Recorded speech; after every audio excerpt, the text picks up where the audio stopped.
content management portfolio.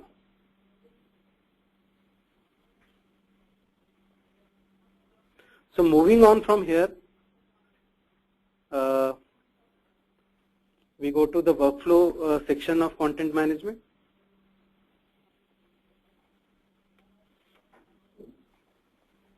Now, workflow is integral and most important part of content management.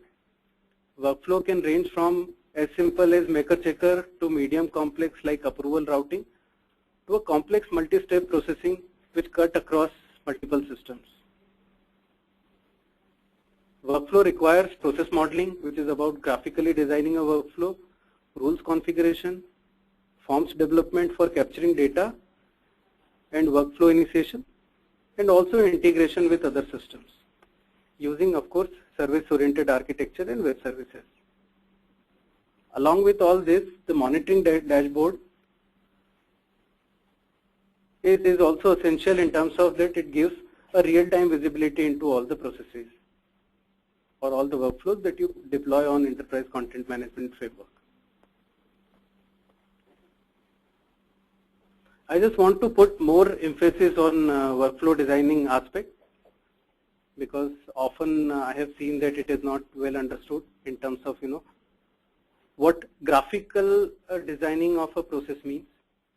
So what you see on your screen is a two-step process. Similarly, a multi-step process can also be designed. So here idea is that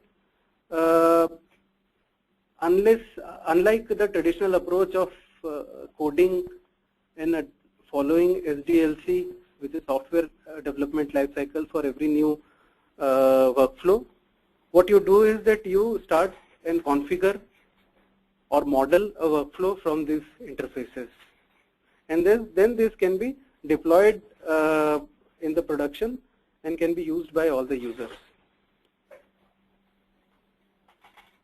It gives one more layer of platform or abstraction on top of operating system and database. Business users or IT of customer can take charge with minimal or no dependency of vendor.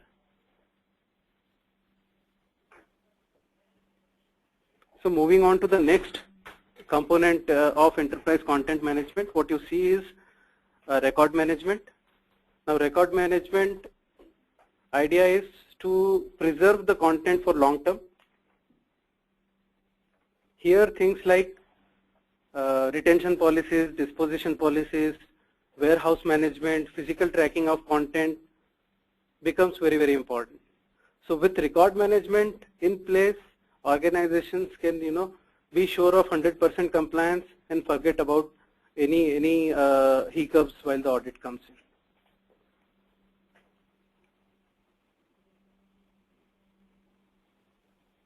The spectrum of content management is much larger. To keep today's session simple, I kept more focus on basic and core components, but I would just like to touch upon some additional component which comes under the spectrum of enterprise content management.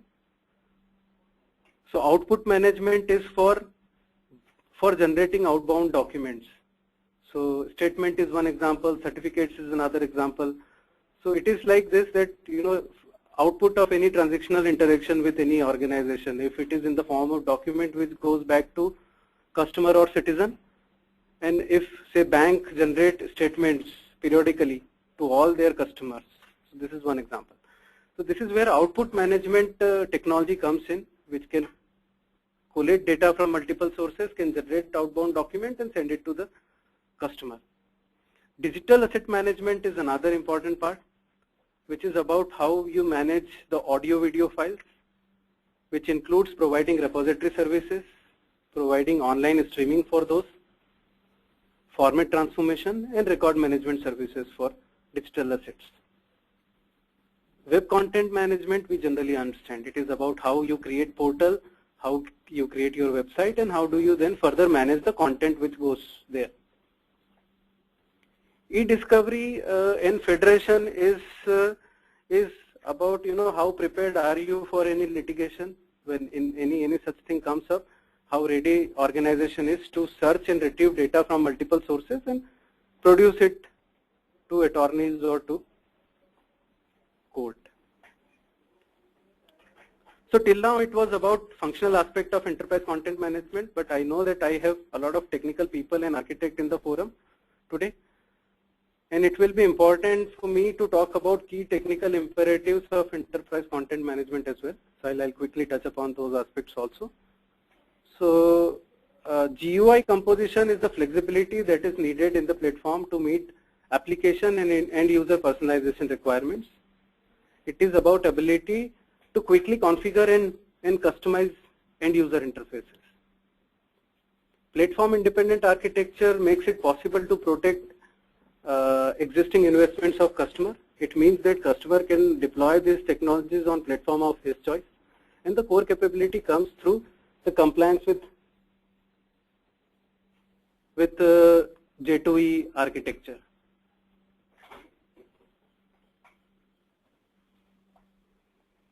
Integration ready architecture is another important aspect. ECM has now become IT infrastructure for most of the organizations.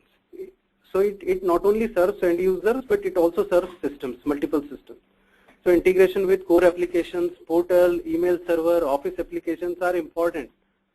And service-oriented architecture and web services are the foundational enabler to achieve this.